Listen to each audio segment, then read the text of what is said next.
Ok, muy buenas tardes, tengan todos los colegas presentes. Bienvenidos a esta actividad webinar de la tarde de hoy con un invitado muy especial en nombre de Grupo Leti. Tengo pues el placer y el honor de presentarles al doctor Daniel Sánchez. El doctor Daniel Sánchez es médico especialista en anestesiología y en medicina intensiva, actualmente presidente de la Sociedad Venezolana de Anestesiología, quien nos va a deleitar en los siguientes minutos con una extraordinaria conferencia que lleva por nombre Mitos y Realidades en el Manejo del Dolor. Como es costumbre en este tipo de actividades de educación médica continua que el Grupo Leti lleva para ustedes cada semana, esta actividad pues está siendo grabada y una vez finalizada será colgada en nuestro canal de YouTube Grupo Leti. Les invitamos a que se suscriban y activen las notificaciones para que estén al tanto de esta y de todas las actividades de educación médica continua que de la mano de las sociedades científicas del país, Grupo Leti lleva a ustedes cada semana. Sin más preámbulos, los dejo en la amable conferencia, en la amable compañía, perdón, del doctor Daniel Sánchez. Doctor Daniel Sánchez, encienda su micrófono y las cámaras son todas suyas. Muchas gracias, Pastor, y muchas gracias al Grupo Leti por la invitación que me han hecho. Vamos a compartir pantalla para comenzar la presentación. Muy bien, vamos a hablar sobre el dolor, mitos y realidades en el manejo del dolor. Nuevamente quiero agradecer al Grupo Leti por esta oportunidad y a nombre de la Sociedad Venezolana de Anestesiología, que siempre está a la vanguardia de todo lo académico. Comenzamos entonces. Uy, no se pasa la diapositiva, ya va. Dale. Ahora sí. Perfecto. Ok, mitos y realidades del manejo del dolor. El dolor es una experiencia sensorial o emocional desagradable asociada a daño tisular real o potencial. El dolor es subjetivo, existe siempre y cuando el paciente diga que le duele. Cada vez que el paciente dice me duele es porque realmente le duele al paciente. O sea, independientemente que usted piense, que el médico piense que no le duela, si el paciente dice que le duele, es que le duele, porque es algo tan subjetivo, es como una huella digital, es algo muy personal. Nosotros los anestesiólogos y por lo general todos los médicos tienen lo que se llama la escala de valoración del dolor. 0 o 1, algunas empiezan en 0, algunas empiezan en 1, sin dolor, y 10 es el máximo dolor. Generalmente lo usamos, como es algo tan subjetivo, decimos si 0 es sin dolor y 10 es lo máximo dolor, como es tu dolor del 1 al 10 o del 0 al 10.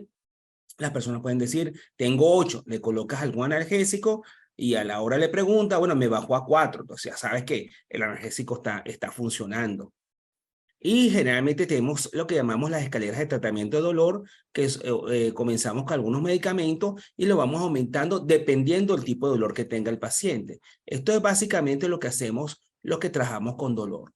Pero ¿cuáles son los mitos y realidades en el manejo de dolor más frecuente? Para empezar, definimos lo que es un mito. Es un relato o noticia que se desfigura lo que realmente es una cosa. El mito es algo que desfigura lo que realmente es algo, y esto está del diccionario de la Real Academia de la Lengua Española en el año 1992, la edición número 20. Entonces, vamos con el mito número 1. Si me quedo tranquilo o tranquila, el dolor se aliviará solo. Ese es el primer mito. El reposo ayuda a aliviar el dolor crónico. O sea, si yo estoy tranquilito, se me va a quitar el dolor. Pues no, ese es un mito. Quizás en principio un dolor se podría aliviar, pero si usted no acude al médico, los dolores no se van a quitar solo. O sea, hay personas que dicen, bueno, yo reposo y se me quita. Pero si el dolor persiste, ese paciente debe ir al médico. Entonces, es un mito que el dolor se alivia solo. No se alivia solo. Hay que ver qué está causando el dolor. Nosotros tenemos que tratar cuál es la causa del dolor, qué está provocando el dolor del paciente. Mito número 2. El medicamento que me recomendó mi vecina, que tenía lo mismo que yo, quizás me ayude. Ese es otro gran mito. No, ni la vecina, ni el amigo, ni el sobrino, ni el tío son médicos, ni son especialistas en dolor. ¿Ok? El medicamento que le ayuda a la vecina probablemente no te va a ayudar a ti, porque ese medicamento, el médico que se lo recomendó a tu vecina probablemente la examinó, vio la causa del dolor y le mandó ese medicamento. Entonces el medicamento de la vecina, el amigo, el primo, no es lo mismo que el medicamento que usted va a utilizar. Ese es un gran mito. Usted debe ir al médico para tomar el medicamento adecuado para su patología, para lo que usted tenga. Mito 3.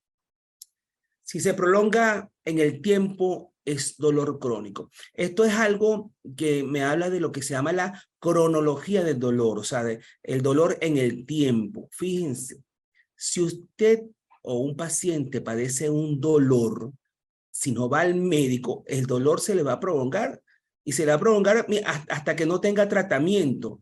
No hablamos de dolor crónico hasta que una vez que se haya tratado el dolor persiste por más de 3 meses. O sea, realmente si usted no se trata el dolor, el dolor es crónico simplemente porque usted eso no se lo trató. El dolor puede probablemente aliviarse si es una causa conocida, por ejemplo, un traumatismo que el paciente tenga, con reposo, con medicamentos, con analgésicos, probablemente mejorará, pero si usted no guarda reposo suficiente, adecuado para su traumatismo, probablemente el dolor no se le va a mejorar y se convertirá en un dolor crónico. ¿Por qué se convierte en dolor crónico? Porque usted lo hizo. ¿Okay? Entonces, nosotros en Clínica del Dolor tenemos muy claro que es un dolor agudo y que es un dolor crónico, y por lo general la causa de dolor crónico son causas muy particulares, por ejemplo, dolores por cáncer, dolores por neuropatías, que son dolores que duran mucho tiempo. ¿Okay? Pero un dolor agudo se puede convertir en crónico si usted simplemente no se lo trata. Mito 4. La medicación es la única forma de reducir el dolor. Este es otro mito, porque le está dando exclusivamente a los fármacos la cualidad, por decirlo así, de quitar el dolor. Y no es así. Aquí, por cierto, estoy viendo que está conectada la doctora Alida Domínguez, que es fisiatra, y ella estará muy de acuerdo conmigo de que no solamente los medicamentos reducen el dolor. De hecho, yo he tenido dolor y con fisiatría, con rehabilitación, se me ha mejorado muchísimo, o sea, me ha quitado el dolor. Entonces, realmente, no solamente los medicamentos producen dolor, quitan el dolor, sino que hay otras maneras de reducir el dolor, y eso lo verá su médico. O sea, el médico, una vez que examina al paciente, verá si el paciente necesita simplemente medicina o simplemente medicina con rehabilitación o rehabilitación sola. Entonces, realmente no siempre son los medicamentos los únicos que reducen el dolor en un paciente. Mito 5. El dolor aumenta con la edad. Este es otro mito, de que las personas, mientras más viejas son, más dolor tienen. Eso tampoco es cierto. Eso tampoco es cierto, porque la edad no tiene nada que ver con el dolor. O sea, cuando dicen, bueno, son achaques de viejo, ya porque como estoy más viejo, me duele más. No. Si a usted le duele, eso no es normal.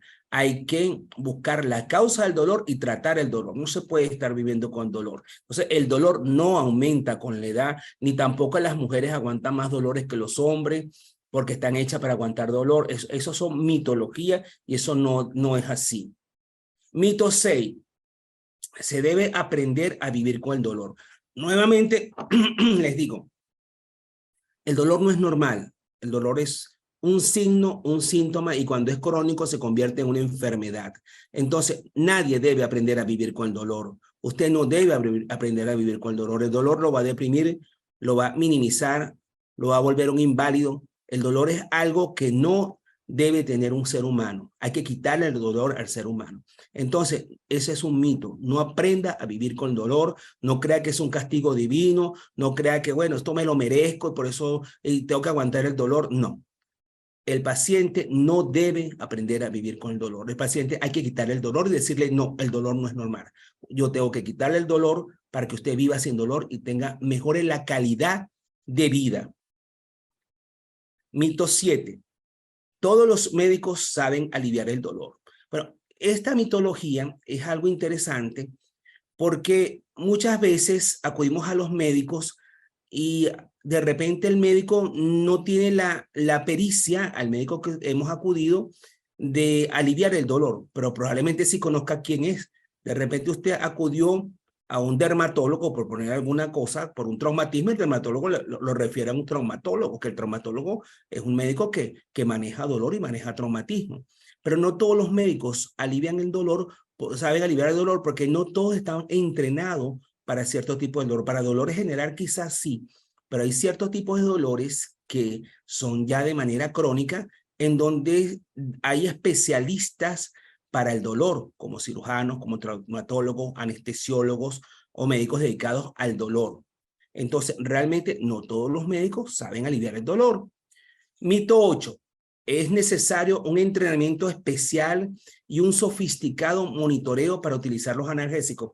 Tampoco es cierto. O sea, si bien es cierto que hay clínica del dolor y que existen especialidades en dolor, tampoco es que ningún médico necesita un entrenamiento especial para mandar algún analgésico. Simplemente el médico puede mandar algún tipo de analgésico y referir al paciente para otro especialista que pueda tratar el paciente si piensa que él no lo debe tratar o no tiene la capacidad para tratarlo porque no es su especialidad simplemente, pero no es que necesita un entrenamiento especial y sofisticado para tratar el dolor. Sí existimos, bueno, especialistas en dolor que se han entrenado para tratar el dolor y estos especialistas utilizan cosas especiales, monitoreo, ecosonograma, diferentes tipos de artefactos, medicamentos, bloqueos para poder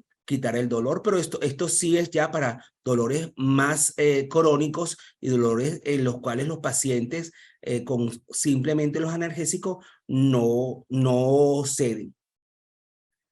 Mito 9. En las facultades de medicina se enseña a manejar adecuadamente el dolor. Esto también es un mito. Fíjense que ninguna facultad de medicina, por ejemplo, de aquí de Venezuela, tiene una materia que se llama dolor o algología.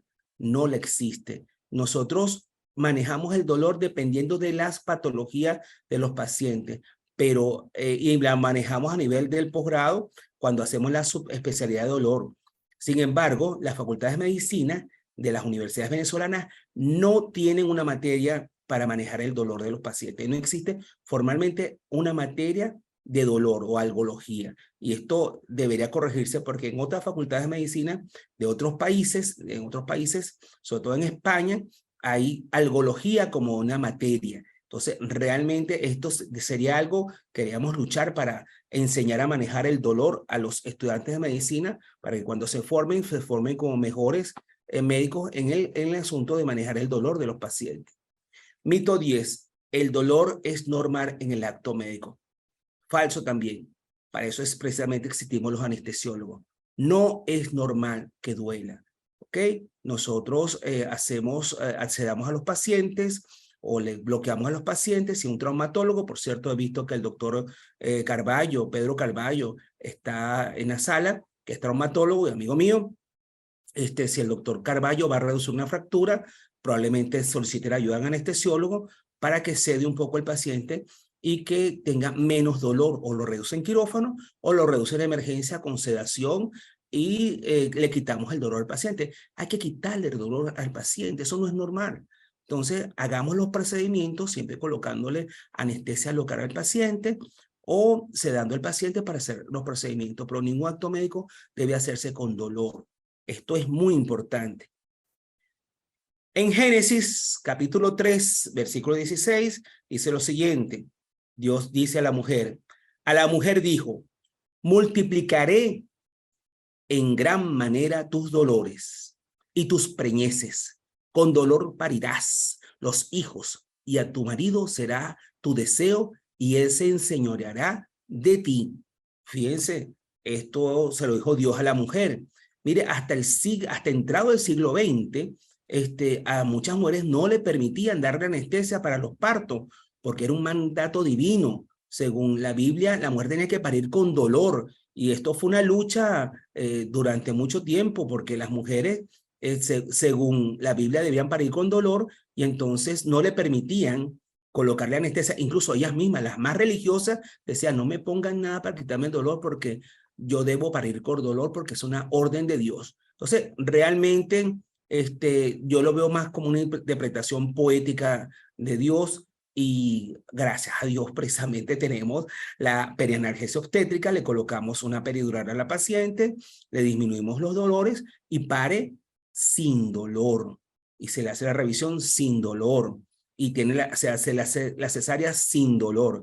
Entonces, realmente, a pesar de que fue un mandato divino, a partir de la segunda mitad del siglo XIX, ya las mujeres están pariendo sin dolor, gracias a Dios. Vamos a hablar un poco de las realidades en el manejo del dolor. Recuperar el movimiento y la actividad es mejor para la recuperación y prevenir la recurrencia que el reposo en cama. No se ha demostrado que la inmovilidad y el reposo en cama durante más de 48 horas sean beneficiosas. O sea, tú no puedes tener un paciente postrado en la cama.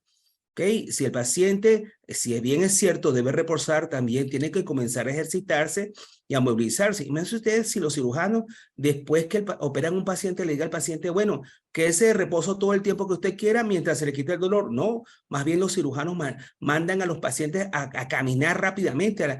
Ante las 48 horas dice, bueno, empieza a caminar, empieza a moverse, porque el reposo precisamente, la postración en cama aumenta más la morbilidad del paciente. En muchos casos, incluso se ha demostrado que los pacientes duran mucho tiempo en cama, pueden tener una neumonía, pueden infectarse por lo que es ese reposo absoluto que no lo mejora. Incluso pueden hacer, aparte de escaras, pueden hacer tromboembolismo pulmonar por el sedentarismo. Entonces, realmente la idea no es que esté reposando todo el tiempo, sino tratar de incorporarse lo más posible a su vida normal. ¿Cuáles son las quejas del paciente? Es muy poco frecuente encontrar un médico que reconozca sus limitaciones sobre el tratamiento del dolor. Por lo general, ningún médico dice, no lo sé, yo no sé tratador. Es difícil encontrarse un médico que diga, yo no sé algo. Realmente los médicos tratamos de decir que lo sabemos todo, pero sí es frecuente encontrar enfermos que sufran por esas limitaciones. Probablemente el médico esté tratando a un paciente y quizás el médico no reconozca sus limitaciones y le pone medicamentos y medicamentos y el paciente no mejora. Y el paciente es el que sufre porque esas limitaciones del médico las paga el paciente. Entonces, esas son de las principales quejas del paciente. Analgésico según dolor. Se puede ver en las órdenes médicas la famosa orden que dice analgésico SOS. ¿Ok? Según dolor, póngale analgésico. Entonces, se deja a la voluntad del personal de enfermería la escogencia del analgésico, de su dosificación y la hora de colocarlo. Entonces, ese analgésico SOS no debería ser. Debería colocarle qué tipo de analgésico, cuál es la dosis y a qué hora se va a colocar el analgésico. Eso es lo que el deber ser de los médicos. No le ponga analgésico porque enmascara el cuadro. Esto es también muy frecuente. El fenómeno de sufrimiento puede empeorar un cuadro clínico y definitivamente aumentar los tiempos de estancia y los costos médicos del paciente. ¿Por qué? Porque si un paciente, como he dicho otras veces, tiene, por ejemplo, una colecistitis aguda y hay que operarlo, ya sabemos que hay que quitarle la vesícula, ya sabemos que tiene un cálculo enclavado, ya sabemos que, bueno, que el tratamiento es quirúrgico. ¿Por qué dejarlo con dolor? Quítele el dolor, póngale los analgésicos que va a ponerle y quítele el dolor al paciente mientras lo operan. ¿Okay? Mientras, fíjense de que se diagnostica hasta que se opera, pueden pasar hasta 8, incluso hasta 10 horas, pero son 10 horas de sufrimiento, que para ese paciente son 10 horas de agonía. Entonces, quítele el dolor al paciente y una vez que le quite el dolor al paciente, lo opera tranquilamente, no hace falta. Si ya usted hizo el diagnóstico, no, aquí no vamos a enmascarar ningún cuadro porque ya usted tiene el diagnóstico, quítele el dolor y opere el paciente. O sea, evidentemente la idea es que el paciente no tenga dolor. Si es una fractura, se le puede inmovilizar la fractura, le quita el dolor, mientras hace el tratamiento definitivo. Se le va a poner un clavo, se va a poner una placa, se va a poner algún tutor, algún tratamiento definitivo, pero mientras se va a quirófano, ¿ok? Usted inmoviliza al paciente, el miembro del paciente, le quita el dolor y le coloca analgésico. Mitos y realidades sobre los usos de los analgésicos. El paciente se hará adicto a los analgésicos o a los opiáceos. ¿Por qué uno puede decir que el paciente se hace adicto? Porque probablemente el paciente no esté bien tratado, en el sentido de que es un dolor al cual no le dimos el suficiente analgésico a la dosis adecuada, y el paciente no siente, o sea, siente un alivio muy momentáneo y tiene que volver a tomar el analgésico y volverlo a tomar para quitarse el dolor. Entonces, aquí hay que tratar cuál es la causa real del dolor. Una vez que tengamos la causa real del dolor, ¿ok? Buscaremos el analgésico adecuado para ese paciente y buscar, pues, la causa que está desencadenando, evidentemente. Entonces, la adicción depende básicamente de cómo tratamos al paciente. Si al paciente le damos una dosis inferior a la que él necesita, evidentemente van a requerir cada vez más dosis para tratar de mitigar el dolor. Entonces, eso es una de las cosas que es importante de recalcar. Mito 2, los analgésicos no son buenos cuando se administran por vía oral. Muchos pacientes creen que porque usted le está mandando un analgésico por vía oral, no va a ser suficiente. Dice, doctor, póngame una inyección o póngamelo en la vena, póngamelo en la nalga, intramuscular. Entonces, ese es un mito que hay que cambiar también. La vía oral es una de las vías muy buenas para los analgésicos. Y hoy en día tenemos analgésicos por vía oral que son, incluso tenemos hasta opiáceos por vía oral que son excelentes para administrar y para quitar el dolor del paciente. Entonces, realmente usted pruebe la vía oral. Si la vía oral no funciona, entonces busque la vía parenteral. Pero la primera vía que hay que agotar es la vía oral, y dependiendo de la patología del paciente, evidentemente un buen examen físico y una buena historia clínica nos va a decir cuál es el origen y la patología del paciente. Todo nos lo va a decir el paciente cuando se hace una buena historia clínica. Mito 3. La combinación de diferentes fármacos para tratar el dolor, lo que llamamos hoy en día la analgesia multimodal, presenta temor por parte del paciente y por parte del médico. Bueno, esto es un tema que tenemos que discutir, porque los pacientes sienten que están en polifarmacia y los médicos muchas veces sienten, como no están acostumbrados a usar la analgesia multimodal, o polimodal o multimodal, los médicos necesitan entrenarse en eso, porque la analgesia multimodal es aprovechar diferentes tipos de analgésicos a dosis menores para tratar un efecto, lo que llamamos sinérgico. Vamos a explicar esto un poquito. Analgesia multimodal es la administración combinada de fármacos que actúan a diferentes niveles del sistema nervioso central y periférico para evitar la estimulación y transmisión de información dolorosa.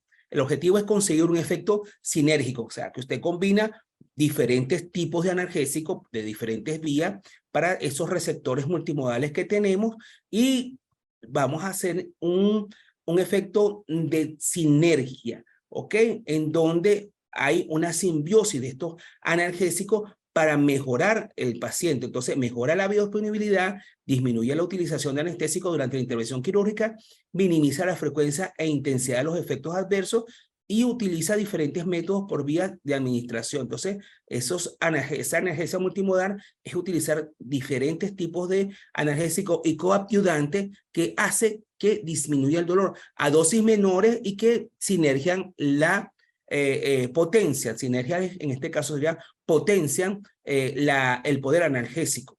El mito 4, la sedación y la disminución de la capacidad mental son frecuentes cuando se usa analgesia multimodal. Mucha gente dice, es que si yo me meto tantos medicamentos, me va a quedar dormido, y tiene mucho miedo, evidentemente, y tiene mucho miedo de quedarse dormido o de tener depresión. Es claro que el dolor muchas veces a los pacientes no los deja dormir. Y una vez que tú le quitas el dolor, les va a dar sueño, porque realmente lo que le impedía dormir era el dolor. Entonces, no es que el analgésico le provoca depresión mental. Simplemente al quitarle el dolor, estos pacientes duermen porque están tan cansados, tan agotados del dolor, que terminan durmiendo. Entonces, realmente la analgesia multimodal no disminuye la capacidad mental de los pacientes, porque no actúan a nivel de los receptores GABA, actúan a nivel de las prostaglandinas, de los receptores multimodales, ¿ok? Actúan como antiinflamatorios, actúan sobre las sustancias P, dependiendo de los medicamentos que ustedes conozcan, que ustedes utilizan, mejor dicho, pero no actúan sobre los receptores GABA, que son los que provocan la depresión. O sea, no estamos hablando de benzodiazepina, estamos hablando de analgésicos que te van a quitar el dolor. Y como ya les dije, si un paciente tiene 3 o 4 días con un dolor insoportable que no lo deja dormir, al quitarle el dolor está tan cansado que lo que va a hacer es quedarse dormido porque estaba muy cansado, no porque el analgésico le haya producido depresión mental. Entonces, la analgesia multimodal es la combinación de analgésicos que son recomendados por la Organización Mundial de la Salud. El principio científico que justifica la utilización de estas combinaciones farmacológicas a dosis fija es la sinergia, como ya dije, farmacológica, la potencialización. Podemos definir la sinergia como la acción conjunta de distintos medicamentos de tal forma que el efecto total de ellos es mayor a la suma de los efectos tomados independientemente. El efecto resultante de la adición de 2 o más fármacos es superior a la suma de los efectos que se obtienen por cada uno por separado. Entonces, cuando tú colocas 2 analgésicos que actúan de manera, no tienen que actuar de la misma manera, de manera diferente, por 2 mecanismos distintos, porque esa es la idea de analgesia multimodal, porque si tú colocas 2 analgésicos que actúan de la misma manera, no estás haciendo nada. Tienen que ser 2 analgésicos, de 2 o más analgésicos que actúen con mecanismos de acción diferentes, y tú vas a obtener un efecto de sumatoria de la analgesia. Entonces aquí seríamos lo que se llama sinergia. 1 más 1, en este caso es igual a 3, porque se suman ambas potencias y se potencializan.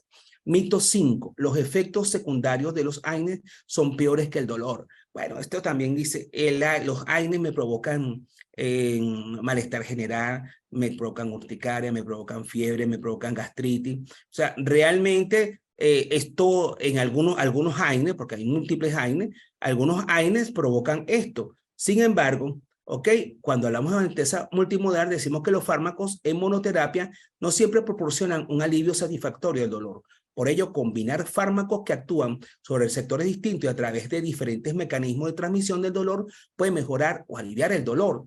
Los fármacos en monoterapia es cuando uno solo, que proporciona un alivio satisfactorio del dolor, en ocasiones causan al mismo tiempo efectos adversos inaceptables. O sea, estos son cuando es uno solo fármaco, probablemente hace este efecto de una gastritis, por ponerte un ejemplo, pero las combinaciones pueden permitir la reducción de la dosis de cada fármaco para conseguir el mismo efecto analgésico con una menor incidencia de reacciones adversas. Entonces, probablemente si un medicamento provoca un efecto adverso, usted disminuye la dosis de ese medicamento y sinergia con otro medicamento, con otro mecanismo de acción, y se van a combinar, se van a potencializar y va a disminuir incluso las reacciones adversas que tiene ese medicamento. Barreras para manejar adecuadamente el dolor. ¿Cuáles son las barreras que podemos tener para manejar adecuadamente el dolor? Por parte del médico, falta de entrenamiento en los aspectos de la medicina del dolor. Si un médico le falta el entrenamiento sobre el dolor, si nunca lo vio en la facultad de medicina, si no ha tratado el dolor o solamente conoce algunos analgésicos y no se ha enterado, no ha discutido la farmacología del dolor, probablemente si no está suficientemente entrenado o no ha estudiado lo suficientemente esto, le va a ser más difícil tratar tipos de dolores más agudos o incluso dolores crónicos. Deficientes conocimientos de la farmacología de los analgésicos. Cada día, desde que yo me gradué hace 35 años de médico, de hace 35 años para acá ha salido cualquier cantidad de analgésicos, anestésicos, con diferentes tipos de farmacología, y hay que estudiarlo. Evidentemente tienes que estudiar los diferentes mecanismos y han salido diferentes modalidades de tratar el dolor y uno tiene que estar continuamente entrenándose en esto. Inadecuado reconocimiento de sus limitaciones. Un médico debe decir, hasta aquí llego yo.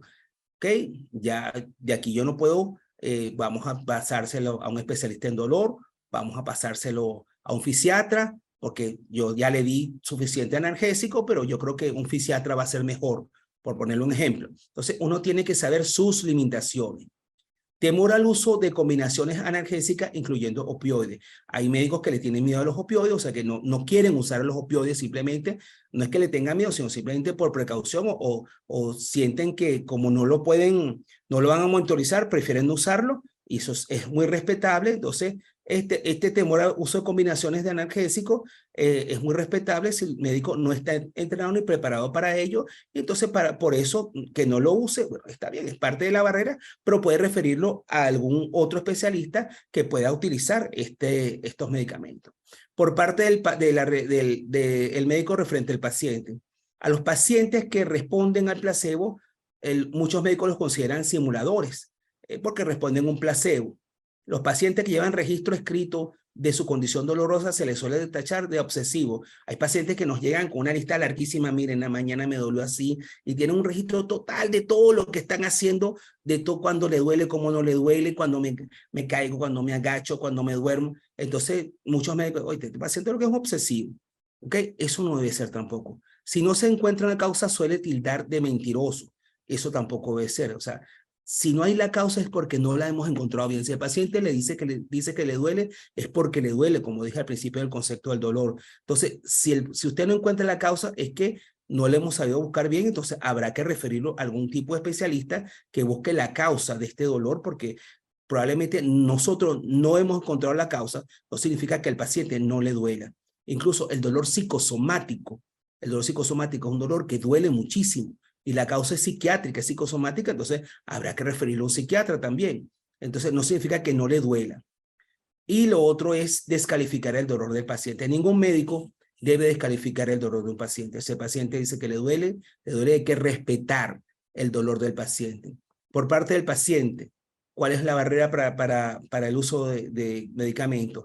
Temor al uso de AINES, opioides, esteroides y coadyuvantes. Muchos pacientes que tienen miedo a usar medicamentos, no quieren usar medicamentos. Rechazo a comunicar el dolor. Sienten que si dicen que le duele, se sienten débiles. Entonces, ninguna persona está por ahí diciendo, me duele, me duele. O sea, a menos que quiera que la gente sienta compasión por él. Pero hay personas que rechazan y dicen, no, yo no voy a decir que me duele y me lo voy a aguantar como un macho que soy, me voy a aguantar el dolor. Entonces hay muchos pacientes que rechazan la comunicación, comunicar su dolor. Deseo de continuar sufriendo. Muchos pacientes creen que el dolor es un castigo y que se lo merecen por algo que hizo, entonces ellos quieren continuar sufriendo porque están expiando su culpa. Ya lo dije nuevamente, el dolor no es normal. Escaso cumplimiento de los planes de tratamiento. Es cuando realmente el médico le manda el tratamiento al paciente y el paciente no cumple el tratamiento. Evidentemente, si no cumpliste el tratamiento, este paciente probablemente no va a mejorar si no está cumpliendo el tratamiento del médico.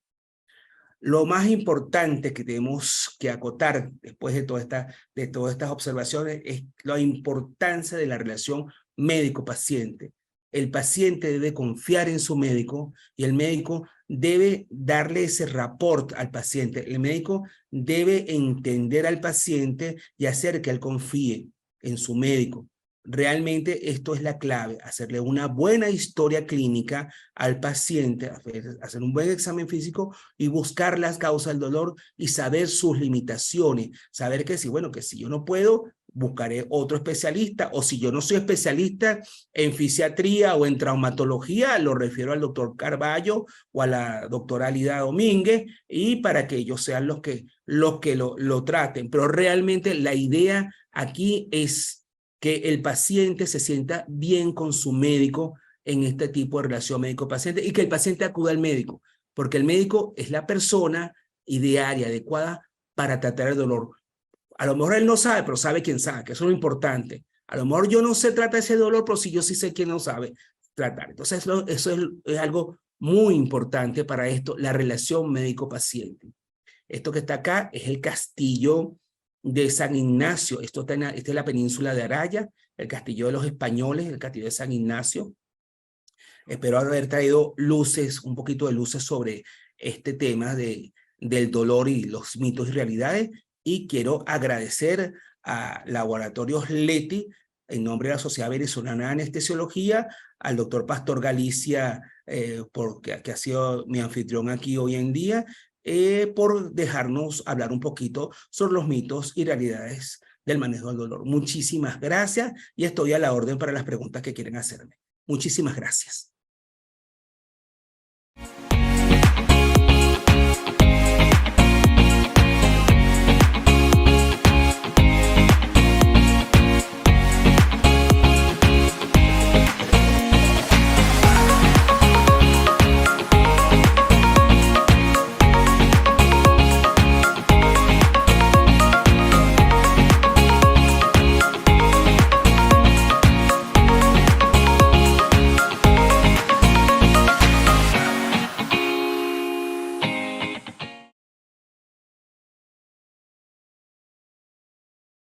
Bueno, excelente presentación, doctor Sánchez. Bueno, extraordinario manejo del tiempo. El tema bastante completo. Y bueno, no se hacen esperar los buenos comentarios de los más de 240 colegas que se conectaron en la tarde de hoy para escuchar la conferencia del doctor Sánchez acerca de mitos y realidades en el manejo del dolor. No quería dejar pasar la oportunidad de saludar a todas esas lindas personas de diferentes partes del país, desde el Táchira, Aragua, Anzoátegui, Lara, del Guárico y por supuesto de la ciudad de Caracas, que se han conectado para escuchar esta conferencia. Saludos especiales además al doctor Pedro Carballo, gran maestro. El doctor también, bueno, tuvo oportunidad de saludar durante su conferencia. Aprovecho también de saludar a la doctora Mireya Pires en Barquisimeto y a la doctora Yuraima Valles. Y precisamente la doctora Yuraima hace una pregunta interesante y con eso vamos a comenzar este proceso de preguntas y respuestas, Daniel, si me lo permites. Acá la doctora Valles pregunta, saludos doctor Sánchez, ¿la alta tolerancia al dolor que presenta un paciente se considera mito o realidad? Bueno, muchas gracias por la pregunta. La tolerancia al dolor que presenta un paciente, ¿ok? Tiene que ver más que todo con la cuestión cultural. Hay pacientes que toleran el dolor más que otros pacientes y depende, por ejemplo, hay llaneros, hay viejitos, miren los viejitos cómo toleran dolor. Esos viejitos se aguantan el dolor fuertemente y como ya le digo, es algo muchas veces más cultural y también fisiológico e idiosincrático, diría yo, la tolerancia que pueden tener un paciente al dolor. Porque lo importante es que ellos lo manifiesten, que el paciente diga, me duele y vaya al médico y diga que le duele para que se le haga una buena historia clínica, un buen examen físico y tratar de dilucidar de dónde viene el dolor, la causa de ese dolor. Pero la tolerancia básicamente es idiosincrática y cultural. Vale, buenísimo. La amiga Alida Domínguez pregunta, así es, bueno, más que una pregunta es un comentario en favor de uno de los espacios que mencionabas en tu conferencia. Dice, así es, doctor Daniel, los medios físicos, la terapia manual, la realineación postural y los cambios de hábitos que indicamos en rehabilitación son grandes herramientas para evitar la cronificación del dolor. Por acá la amiga Rosana Morillo pregunta, hola, buenas tardes, excelente ponencia. ¿Entender el dolor del paciente sin vivir el dolor? ¿Empatía? Hablar acerca de la empatía que debemos tener nosotros como médicos con el paciente, bueno, con un dolor crónico. Bueno, el paciente, primero que nada, primero Alida, vi que estabas allí y realmente la medicina física y rehabilitación es una especialidad excelente, importante y ayuda muchísimo al alivio del dolor. Gracias porque yo sé que tú estás metida en la Sociedad de Medicina Física y Rehabilitación y son un personal muy importante para el alivio del dolor. Por eso dije, no solamente los AINES quitan el dolor, una buena medicina física y rehabilitación quita el dolor. Respondiendo a la pregunta que me hicieron sobre... Ay, ya va. Los aspectos de la empatía para el De la manejo del dolor. empatía, correcto. Fíjese bien, el paciente le duele, si el paciente le duele, usted tiene que tratar de quitarle el dolor al paciente. Usted tiene que entender que ese paciente es una persona enferma. Una persona con dolor es una persona enferma. Y nuestro deber como médico es curar a las personas. Si no curar, aliviar, ¿ok? Y si no aliviar, por ejemplo, responder, solidarizarse, consolar, ¿ok? Si no lo podemos aliviar, lo consolamos. Pero sí tenemos que no abandonar a nuestros pacientes. Sí tenemos que ser empáticos con nuestros pacientes. Tenemos que solidarizarnos con ellos, ¿ok? Hacerles saber que su enfermedad nos importa, que su dolor nos importa y escucharlos, sobre todo escucharlos. Estas personas muchas veces quieren que los escuchen porque el dolor se agudiza no solamente del punto de vista físico, sino cuando los pacientes sufren abandono, sufren depresión, entonces el dolor se acrecienta. Entonces, realmente hay que entender que son personas enfermas y muchas veces estos pacientes con dolores crónicos siempre es bueno poner una interconsulta con un psiquiatra o psicólogo para que los ayude a tolerar un poco más ese dolor cuando son dolores que quizás no tengan un remedio de inmediato. Excelente. Algunas palabras acerca de la consecuencia de los AINES con la elevación de la presión arterial o la exacerbación de síntomas gastrointestinales como la gastritis. Sí, bueno, recuerde que los AINES, recuerde que la mayoría de los AINES actúan sobre las isoenzimas, las COX-1 y la COX-2. Entonces, una de las consecuencias de bloquear de actuar sobre las isoenzimas COX-1 es que actúan a nivel de las prostaglandinas que protegen la pared gástrica, y eso va a producir precisamente un aumento una disminución de la protección a nivel gástrico y provoca la gastritis. Entonces, por eso salieron hace unos años los famosos medicamentos, los famosos COX-2, que actúan sobre isoenzima COX-2 para evitar la gastritis, y esto hacía que el paciente se le aliviara, no tuviera gastritis y mejorara el dolor. Entonces, este tipo de medicamento ya existe, ¿no? COX-2. Referencia a la hipertensión arterial, existen medicamentos que han sido relacionados con aumento a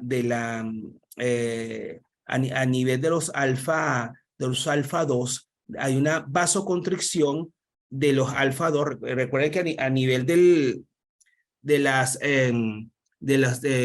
los vasos periféricos son alfa 2 adrenérgicos y actúan contrayendo las arteriolas y provocando hipertensión arterial. Entonces hay alguna relación entre entre algunos AINES, no todos, y el aumento de la presión arterial por aumento de la tonicidad de los alfa 2 adrenérgicos. Ajá.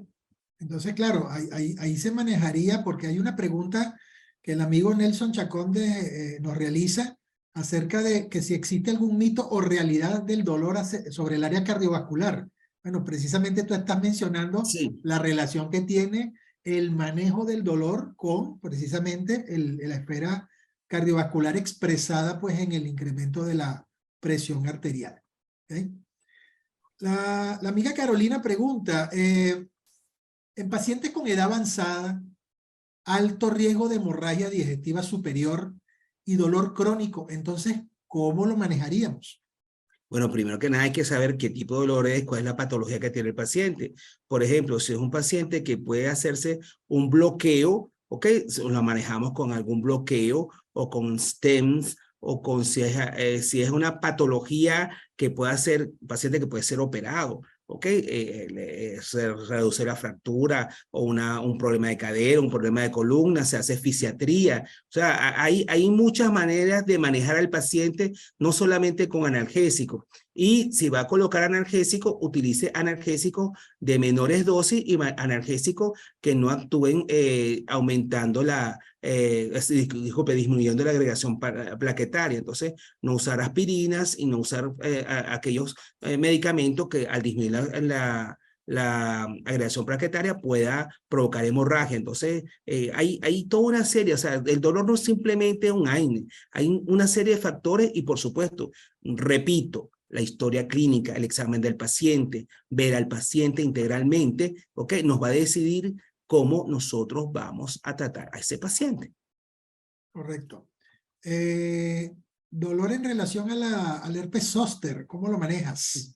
Wow, mire, eso ha sido... Hay muchos mitos, ¿verdad? Eso ha sido una... No voy a mandarlos a rezar. Eso lo hacen ustedes. Buscarse un brujo que lo ensalve.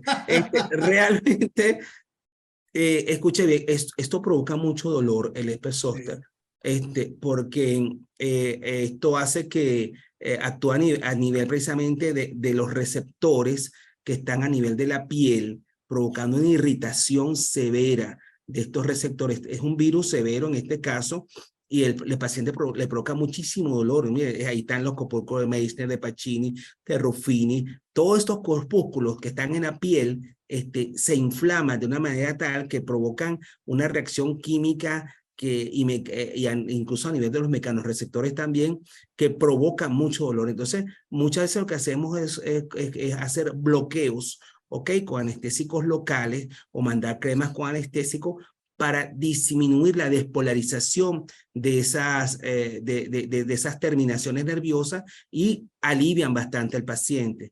Pero los AINES solo no han demostrado ser eficaces. Se colocan esteroides, se colocan combinaciones, se hace una analgesia multimodal, se coloca bloqueo, se colocan esteroides, se colocan AINES, ¿ok? Muchas veces el dolor es muy severo, puede incluso colocar opioides de baja línea, ¿ok?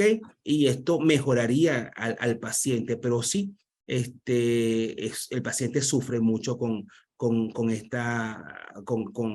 el Espersoft. Estrictamente hablando, ¿la analgesia multimodal es combinar analgésicos o también puedes combinar otras drogas que apoyen a los analgésicos? Escuche bien, la analgesia multimodal es la combinación de varios factores, tanto de analgésico como coadyuvante. Usted en una analgesia multimodal, usted puede colocar un esteroide, ¿ok?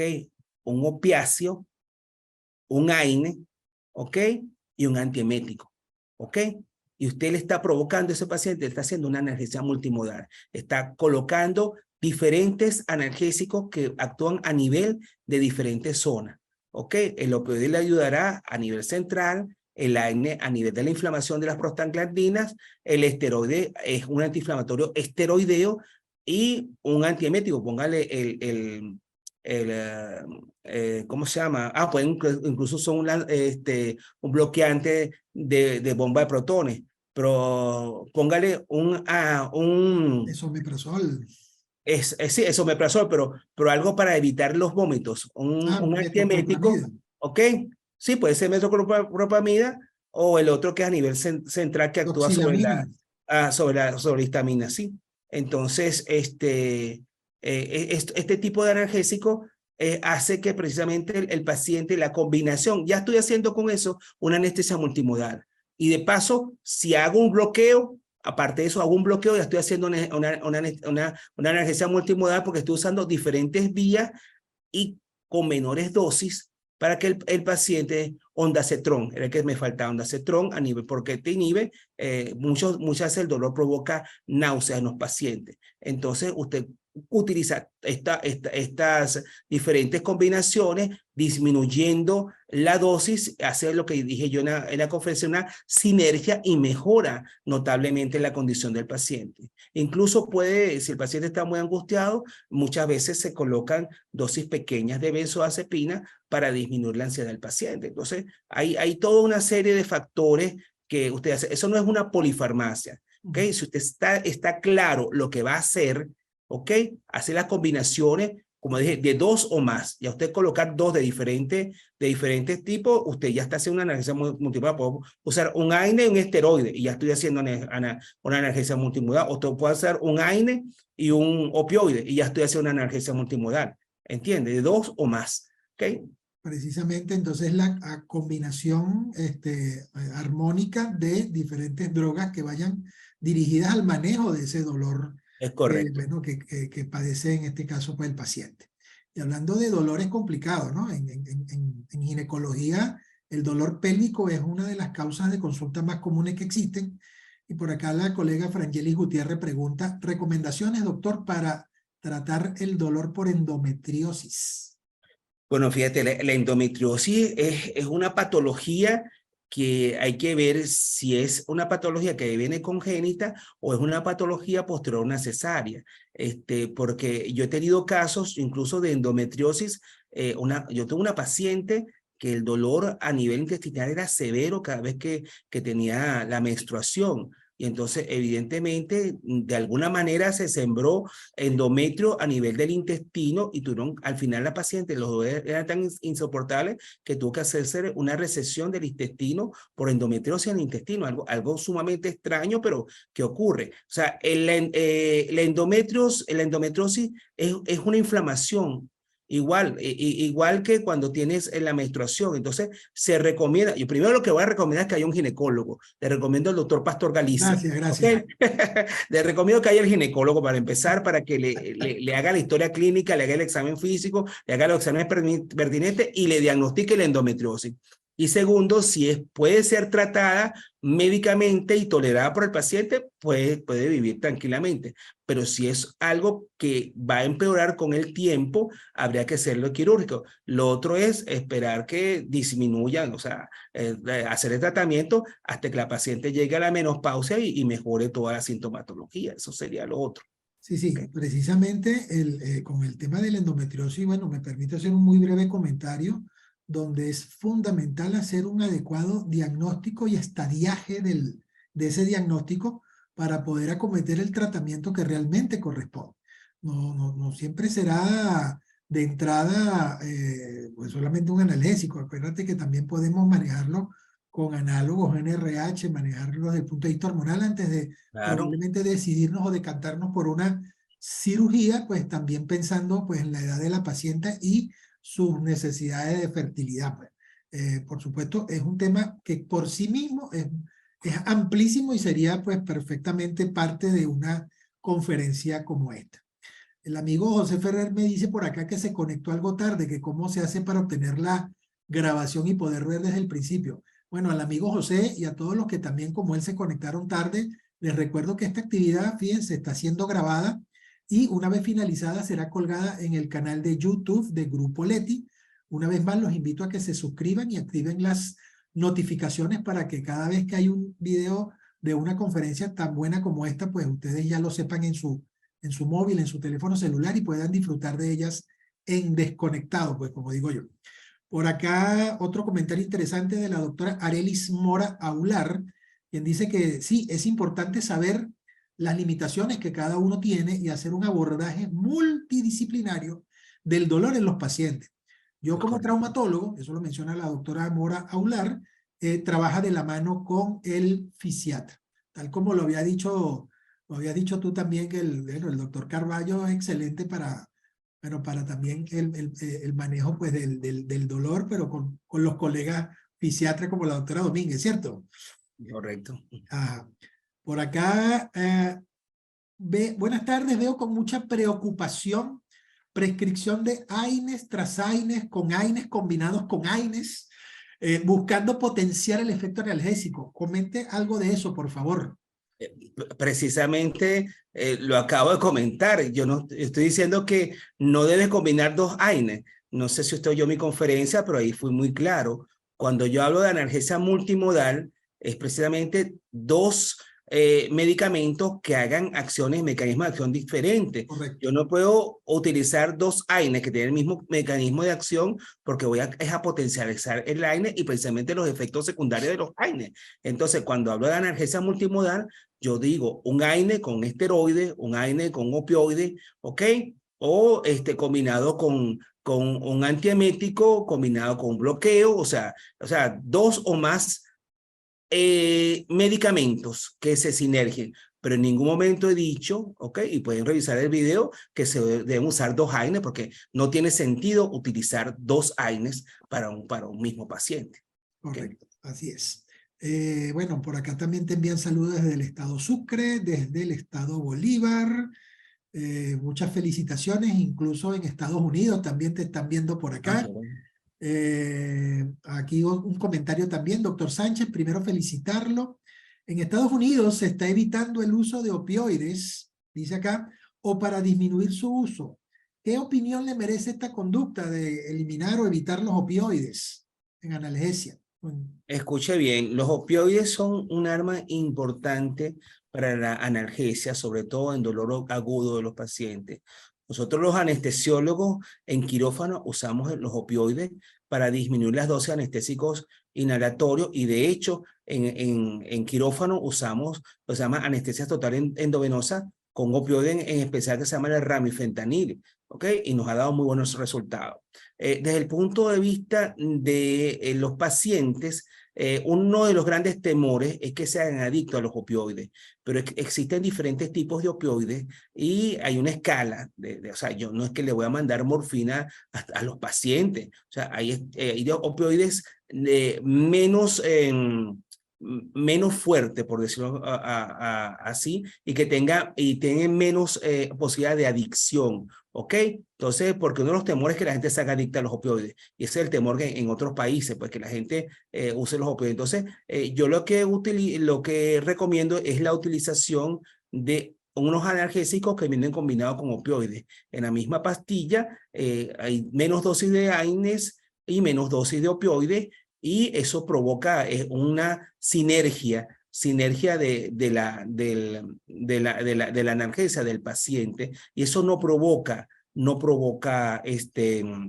adicción. De todos modos, yo le recomiendo, doctor, que si usted va a mandar ese tipo de medicamentos, usted monitorice a su paciente, porque usted tiene que llegar, mandar el medicamento y verlo a la semana por lo menos, o hablar por él por teléfono para ver qué tal el dolor, ¿ok? Y un signo importante cuando el paciente hace ese adicto es que cada rato te está pidiendo el récipe. Ok, doctor, firme otro récipe. Ahí tú dices, ay, aquí hay algo, entonces le cambia el medicamento, pero la opiofobia quizás no está mal entendida porque es saber utilizar el medicamento. ¿Ok? El medicamento tenemos que aprenderlos a perderle el miedo, a saber la farmacología y saber usar el medicamento para tratar al paciente. Es mi recomendación. Sí, precisamente en nuestro país hay combinaciones farmacéuticas que combinan acetaminofén con tramadol y bueno, Correcto. como perfectamente dices tú, pues medicamentos que son tal vez mucho más seguros, pero no por ello deben dejarse al libre albedrío. Es en buena medicina, es ético hacer un seguimiento adecuado de nuestros pacientes porque existe algo llamado idiosincrasia farmacéutica o farmacológica. Entonces no sabemos qué paciente puede tener precisamente una reacción adversa que están descritas en los prospectos de todos estos productos farmacéuticos y por eso es nuestro deber hacer la correspondiente farmacovigilancia y reportarla cuando, por supuesto, esto ocurra. Doctor, excelente. ¿Qué es el dolor neuropático y qué tratamiento específico podemos utilizar? Mire, el dolor neuropático es uno de los peores dolores que puede tener un ser humano. ¿Ok? Eso viene generalmente por lesiones nerviosas. Por ejemplo, las neuralgias de trigéminos.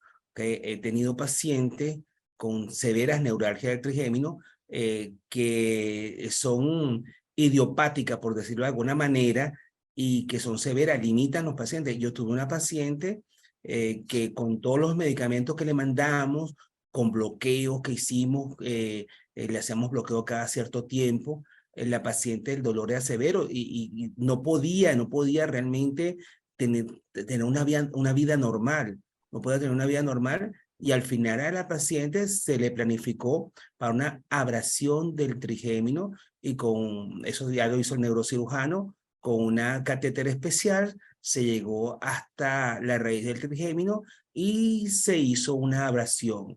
Se quemó el trigémino, por decirlo de alguna manera, y al quemar el nervio cesó el dolor. La paciente hoy en día tiene una vida normal, ¿ok? Una vida plena, normal, sin dolor, porque de verdad su calidad de vida había disminuido muchísimo. Y evidentemente ese tratamiento que fue al final muy agresivo, porque al final hubo una abrasión del trigémino, eso le cambió la calidad de vida, y hoy en día la paciente tiene una vida perfectamente normal. Pero los dolores neuropáticos son dolores de origen nervioso y muchas veces son idiopáticos y hay que tratarlo.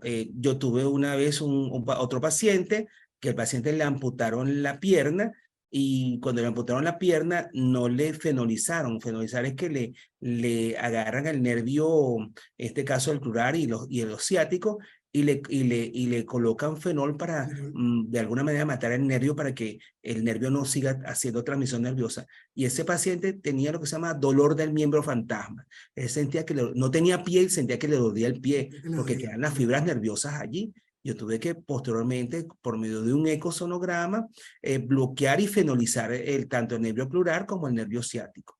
Entonces, realmente los dolores neuropáticos son fuertes al paciente porque es el dolor del mismo nervio. El paciente siente que le duele una parte, a veces que no, ni siquiera tiene, y a veces sí tiene la parte, pero realmente el dolor no es, uno busca la causa del dolor en el miembro y no la encuentra, y es precisamente por el problema neuropático que tiene, que puede ser incluso de origen viral y de otro tipo de origen, pero la mayoría son idiopáticos. Perfecto. Bueno, precisamente más adelante ahí, entre las múltiples preguntas que todavía quedan, me gustaría también validar cómo estás de tiempo, porque tampoco quiero abusar de tu, bueno, de tu tiempo, porque realmente hay muchísimas preguntas y las personas realmente están muy animadas. Y una de las preguntas era precisamente hablar del miembro, perdón, del dolor del miembro fantasma, ¿no? Pero ya tú lo adelantaste. Hablamos entonces que el manejo es mediante fenolización. Sí, por lo general el dolor de miembro fantasma es porque no fenolizaron bien el miembro y quedan las fibras nerviosas mandando el mensaje como si estuviera el dedo, el primer dedo del pie o la rodilla o ¿qué te digo yo? Los músculos, ¿okay? Sienten, no tienen el miembro y le duele, por eso se llama dolor de miembro fantasma porque el miembro ya no existe, ¿ok? Pero está el nervio, entonces el nervio hay que hacer una abrasión o eléctrica o química. En este caso se hace química con fenol para que deje de doler. Evidentemente ya ese nervio igualito no estaba funcionando porque no existe el miembro. Pero ese es el tratamiento definitivo de estos pacientes. Excelente. Bueno, por acá la colega María Andrea Zambrano dice, saludos doctor y mentor. Excelente ponencia, gracias. Me gustaría saber sobre cuándo indicar las bombas de perianalgesia posquirúrgica. Bueno, eso es, me estás dando en el punto, le estás preguntando al anestesiólogo, dice por ahí un refrán, le estás preguntando al muerto si quiere misa, ¿ok? Por supuesto que la preanalgesia postoperatoria, ese es un acuerdo que se debe hacer con el paciente y con el cirujano, depende de la cirugía, ¿ok? Yo creo que no hay que abusar de la analgesia perioperatoria. Si la operación lo amerita, ¿ok? Uno puede hacer la bomba analgésica. Entonces, pónganse que es un paciente, un postoperatorio de cirugía abdominal, una cirugía que haya sido larga y una cirugía un poquito complicada, usted le coloca la perianalgesia hasta 48 horas para que el paciente no sufra dolor, pero después tiene que quitársela para que el paciente comience sus mecanismos de defensa. Incluso se está usando en pacientes de cirugía que no son tan severas como cirugía bariátrica para que el paciente al día siguiente se pare. O sea, por ejemplo, ¿cómo se llama? Un bypass gástrico que son un poquito más laboriosos que las mangas gástricas. Muchas veces se coloca la cirugía bariátrica, aunque es una cirugía que no amerita tanto perianalgesia, analgesia postoperatoria, pero utilizas la bombita y el paciente al día siguiente ya está caminando con la bombita que le alivia el dolor. Posteriormente se le retira para que el paciente pueda ir a su casa, pero sí realmente estoy totalmente a favor de utilizar las bombas de analgesia postoperatoria. Excelente. Bueno, esta es una pregunta, aquí voy a unir varias preguntas en una, ¿no? Dice, pacientes diabéticos con neuropatía en miembros inferiores es muy frecuente. ¿Cuánto tiempo debe durar una terapia para el dolor crónico? Y aprovecho y te pregunto, porque hay varias preguntas similares, en realidad, ¿hasta cuándo uno trata el dolor crónico? Mira, el dolor crónico, si no tiene remedio desde el punto de vista quirúrgico, lo tratas mientras el paciente le duela. Tú no puedes abandonar al paciente. ¿Ok?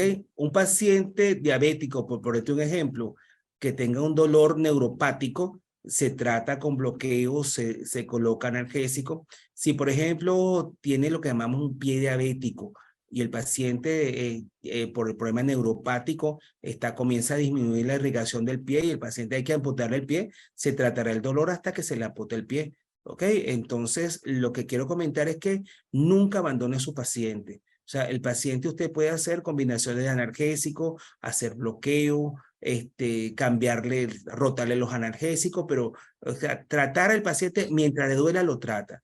¿Ok? A menos que usted hable con un cirujano o un traumatólogo, dependiendo del especialista y le diga, no, mira, ya el tratamiento para este dolor es un tratamiento quirúrgico. Mire, yo tuve un paciente tenía un cáncer de páncreas y tenía metástasis a nivel de los ganglios del plexo solar. Los dolores abdominales eran horribles, terribles. Y le hicimos a través de una ecoendoscopia, que es un eco dentro del estómago, con una aguja se fenolizó el plexo solar. ¿Ok? Evidentemente el paciente no se iba a curar porque era un cáncer terminal, pero le diste calidad de vida. O sea, el paciente notablemente mejoró el dolor porque fenolizamos el plexo solar. No se le quitó el cáncer, pero se le quitó el dolor. ¿Ok? Como ya dije, primero curar, después aliviar y por último dar esperanza al paciente, o sea, dar consuelo. Pero nunca debemos abandonar a nuestros pacientes. Bueno, precisamente ese último comentario que haces viene de la mano de una solicitud que hace el maestro doctor Carballo. Daniel, ¿algún comentario acerca de la inteligencia emocional en el manejo del paciente y su dolor? ¡Wow!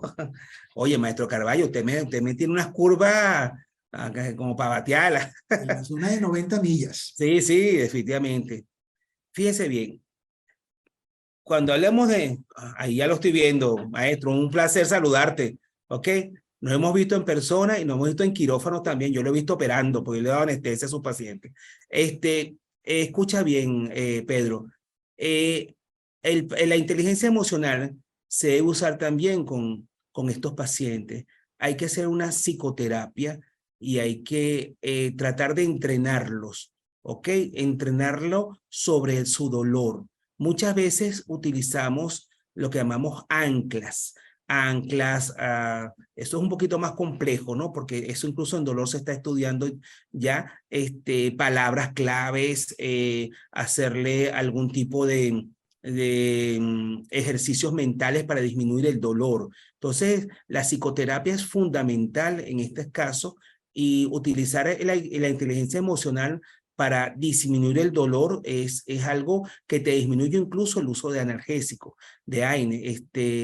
Ahí el doctor, ¿cómo se llama? Luis Arocha, no sé si tú te a conocer, de la Facultad de Medicina. Él ha escrito y ha investigado mucho sobre la inteligencia emocional. Él es psiquiatra y habla precisamente de este tipo de cosas, de cómo entrenar al paciente desde el punto de vista psicológico con palabras, con anclas. Cuando me refiero a anclas es que algún tipo de palabra, objeto o algo, para que lo relacione con la disminución del dolor, ¿ok? Pero es bien interesante, es un campo, te confieso que he leído muy por encima, no soy experto en eso, he leído muy por encima de esto, pero sé que en algunos lados hay algunos resultados sobre esto, no solamente para el manejo del dolor, para quitar hábitos, incluso se está usando para quitar el hábito de fumar y cosas así, a quitar ciertos tipos de hábitos. Entonces, bien interesante esto. Perfecto. Tratamiento del dolor de quemaduras en pacientes pediátricos. ¿Cuál sería el tratamiento de soporte del dolor sustitutivo de la ketamina? O el uso de diazepam. Escuche bien. Si es un paciente pediátrico y hay que hacer una escarectomía, hay que darle anestesia. Eso no tiene otra. He tenido pacientes que son pediátricos que hay que llevarlo a quirófano para hacer lo que se llama la limpieza quirúrgica del paciente quemado, un niñito. O sea, todo por menores de 12 años lo consideramos niño y le damos anestesia general para poderlo hacer la escarectomía. Eso duele muchísimo, ¿ok? Se coloca sulfadiazina de plata o algún tipo de medicamentos que son para el dolor, para la piel. Se colocan algún tipo de estos medicamentos después que se hace la carectomía y se hace limpieza cada cierto tiempo dependiendo de lo que diga el cirujano. Pero cada vez que se haga esta carectomía, esta cosa, hay que darle anestesia general. El dolor posterior a esto, cuando está en el postoperatorio. En el postoperatorio los niños es que toleran bastante mejor el dolor que muchas veces que los adultos. Ellos lo que están generalmente es asustados, ¿ok? Pero tú un niño, como mucho dependiendo de la edad, mucho de su sistema nervioso está un poquito inmaduro, tolera muchas veces mejor el dolor que muchos adultos. Y en el caso de los niños, la ketamina, que yo generalmente trato de usar menos, lo menos posible, que a mí no me gusta, eso es algo muy personal, es una excelente droga, no lo niego, pero en lo personal no la uso poco, ¿no? Pero sin embargo, en estos casos los niños, uno utilizaría dosis menores de analgésicos, en este caso podrías combinar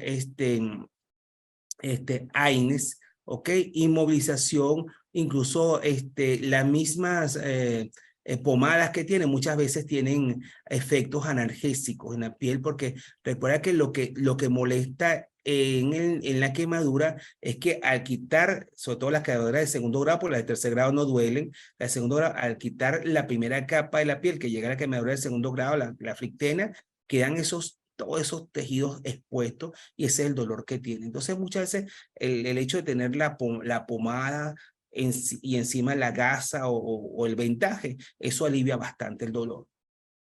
Perfecto.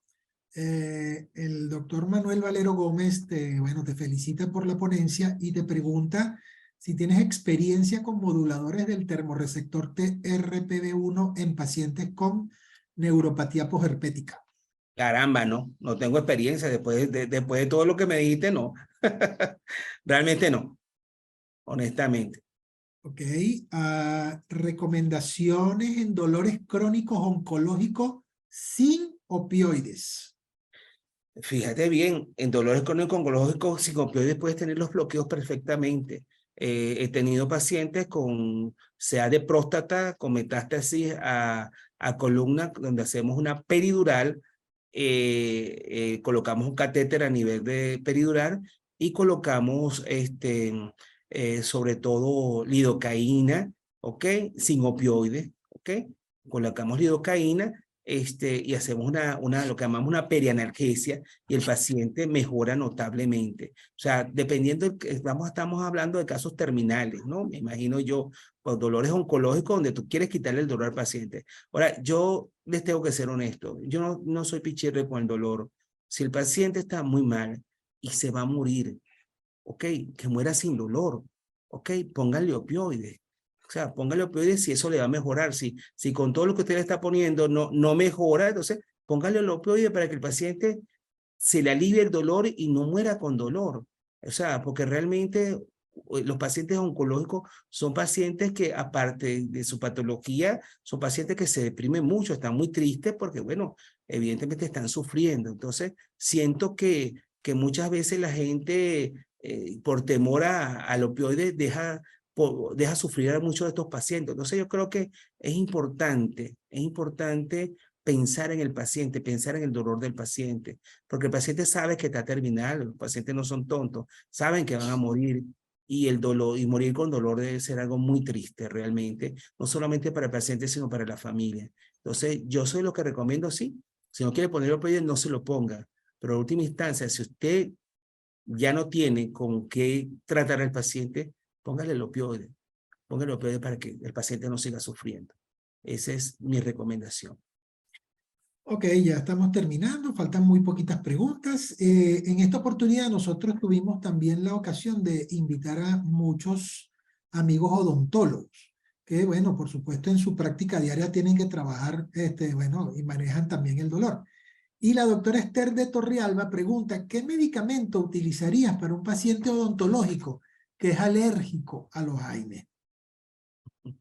O sea, una pregunta, ¿será alérgico al acetaminofén? Porque el acetaminofén combinado con tramadol sería excelente en este caso. Porque si no es alérgico al acetaminofén, que no se considera un AINE, se podría colocar acetaminofén con tramadol o existía antiguamente el paracetamol con codeína, no sé si todavía sigue en el mercado, también es bueno, okay, que es de la misma rama del acetaminofén y que son muy buenos. Y está también está el paracetamol por vía endovenosa, que es también excelente también, si no es alérgico al... Recuerde que el paracetamol o acetaminofén no son considerados AINES de por sí. ¿Ok? Entonces yo utilizaría ese tipo de medicamento o combinado o solo. en pacientes odontológicos, y la ventaja que te tiene es que no te va a prolongar los tiempos de coagulación. O sea, realmente no va a disminuir la agregación plaquetaria. Esa sería la recomendación que te doy como odontólogo, pues, para utilizar en tus pacientes para el dolor, si no quieres usar AINES, evidentemente. Claro. Bueno, por acá algún comentario acerca de neuralgia del trigémino. Lo hice hace rato. Ya hablé de la neuralgia del trigémino cuando hablé de la paciente que tuve neuralgia del trigémino, Es correcto. que realmente es algo de verdad que es un dolor neuropático, Es es correcto. muy doloroso, muy incómodo, y nosotros hacemos bloqueo a nivel, a nivel de la raíz de salida del trigémino. Se hace con un eco y se hace bien guiado, eco guiado, y mejora mucho con los bloqueos. Se utiliza también en combinaciones de AINE. Y bueno, lo último, como ya les dije, que en el caso de la paciente que tuve, que ya era imposible todo, fue una abrasión con catéter especial que se quemó las raíces. Correcto. En tu experiencia, cuál es la mejor vía analgésica en postoperatorio? ¿La peridural, la endovenosa, la oral? Mire, yo les voy a decir una cosa. La vía oral es la mejor vía de todas, ¿ok? Si usted puede usar la vía oral, úsela, ¿ok? Es la mejor vía, la más sana, la más fisiológica para la analgesia, ¿ok? Una peridural, bueno, tenemos que colocar el catéter peridural. Tiene sus complicaciones, como todo procedimiento, la parte peridural, porque puedes incluso romper la dura madre en el procedimiento, puede infectarse el catéter, es raro, pero podría hasta infectarse el catéter si tú lo dejas mucho tiempo. Entonces, ese que es referente a la peridural, y es muy excelente analgésico. La anestesia endovenosa es muy buena también, siempre y cuando tenga una vena, pero la vena también le puede dar flebitis al paciente, ¿ok? O sea, si la vía oral se puede usar, úsela. Si no se puede usar, úsela parenteral. Pero para mí la vía oral sigue siendo la mejor vía para todo. De hecho, en la unidad de terapia intensiva, mis pacientes, si no tienen ninguna contraindicación de la vía oral, yo alimento a mis pacientes. Yo tengo pacientes que están intubados, conectados a ventilación mecánica, y tengo una sonda nasogástrica donde estoy alimentando al paciente, siempre y cuando no tenga una contraindicación, para alimentarlo mientras está bajo ventilación mecánica, para evitar, o sea, la vía oral es la mejor para alimentar incluso al paciente. Entonces, realmente la vía oral sigue siendo para mí la mejor vía. Quizás a otro les va a decir, le va a tener otra opinión, pero bueno, la experiencia que tengo me dice que mientras yo la puedo usar, la uso. Sí, casualmente yo comentaba a algunos de los colegas acá en la oficina esta tarde que uno de los mejores analgésicos es lograr reincorporar al paciente posoperado a sus actividades habituales lo antes posible. Y eso incluye, por supuesto, la vía oral y la incorporación a la bipedestación. Eso es Correcto. importantísimo en la cirugía pélvica y abdominal que realizamos nosotros. Y bueno, para finalizar esta última pregunta por acá, no sin antes pues agradecerles a todos las numerosísimas preguntas, comentarios, felicitaciones y saludos desde todas partes del país para el doctor Sánchez por su extraordinaria conferencia. Dice por acá Luzandra Sánchez: doctor, uso de tramadol por vía subcutánea. ¿Cuánto es el tiempo máximo que puede administrarse por esa vía? ¡Wow! De verdad que yo recomiendo muy poco el tramador por vía subcutánea. Se ha usado, pero hay tramador en gotas que la puede usar por vía sublingual. Hay Correcto. tramador por vía oral combinado con paracetamol si quiere. Realmente la vía subcutánea tiene una biodisponibilidad menor, claro. Usted le coloca una dosis de tramador subcutáneo, le va a durar un poquito, un tiempo, pero está sometiendo a un paciente a un pinchazo cuando usted puede adquirir, por supuesto, le dio récipe, tramador por vía sublingual en gotas, tramador por vía oral, tramador por vía endovenosa.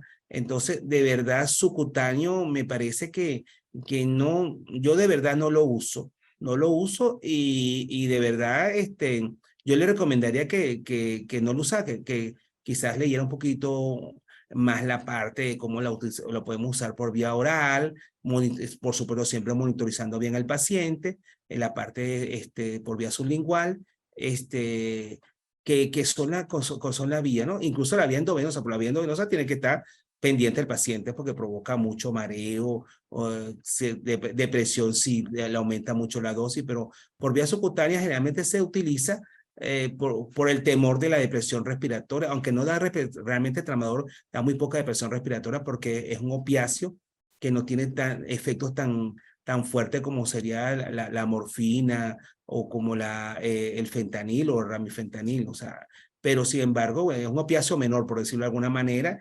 Yo de verdad no lo uso por vía subcutánea, ¿no? Será porque como soy anestesiólogo uso demasiado la vía endovenosa o la vía oral dependiendo de donde esté, si estoy en emergencia, en la terapia o en quirófano, veo qué vía voy a usar. Yo recomendaría que, bueno, que usara cada vez menos la vía subcutánea a sus pacientes, o sea, busque otras alternativas que las hay para quitar el dolor a su paciente. Claro, evidentemente, después de haber hecho un diagnóstico adecuado, después de un examen físico, una historia clínica adecuada, usted define qué tipo de dolor tiene, cuál es la patología, cuál es la causa, y entonces busca el tratamiento y busca las combinaciones que usted crea convenientes. Excelente. Bueno, Daniel, como te dije anteriormente, pues esa era la última de las preguntas. En aras del tiempo también, que es importante para ti, yo voy a pedirte, por favor, que, bueno, ofrezcas a los ya casi 200 colegas que quedan todavía conectados a esta hora, bueno, disfrutando no solo de la conferencia, sino de esta interesantísima discusión, pues puedan escuchar de tu parte un mensaje final.